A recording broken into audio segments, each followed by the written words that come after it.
ఒక్క క్యారెక్టర్తోనే తెలుగు ఆడియన్స్‌కు గుర్తుండిపోయిన బ్యూటీ నేహా శెట్టి.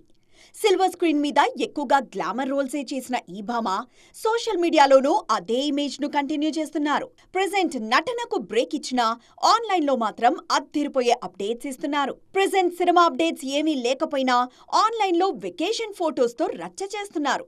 గ్లామరస్ ఫోటోస్‌తో పాటు తన రీసెంట్ ట్రిప్స్‌కు సంబంధించిన ఫోటోస్ షేర్ చేస్తూ సోషల్ మీడియాలో ట్రెండింగ్‌లోకొచ్చేశారు. కెరియర్ స్టార్టింగ్ నుంచి సినిమాల ఎంపికలో సెలెక్టివ్‌గా ఉంటున్నారు నేహా. 2018లో రిలీజ్ అయిన మెహబూబా మూవీతో పరిచయమైన నేహా తర్వాత 2 ఏళ్లకు గల్లీ రౌడీలో నటించారు. ఆ తర్వాత డీజే టిల్లు సినిమాలో రాధిక పాత్రలో కనిపించారు. ఈ క్యారెక్టర్ నేహాను టాప్ లీగ్లోకి తీసుకొచ్చింది. రాధిక క్యారెక్టర్తో పాపులర్ అయినా ఆ క్రేజ్ అవకాశాల విషయంలో మాత్రం హెల్ప్ అవ్వలేదు.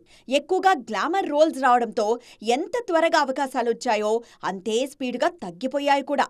అందుకే మరోసారి ఫామ్‌లోకొచ్చేందుకు సోషల్ మీడియాను నమ్ముకున్నారు ఈ బ్యూటీ.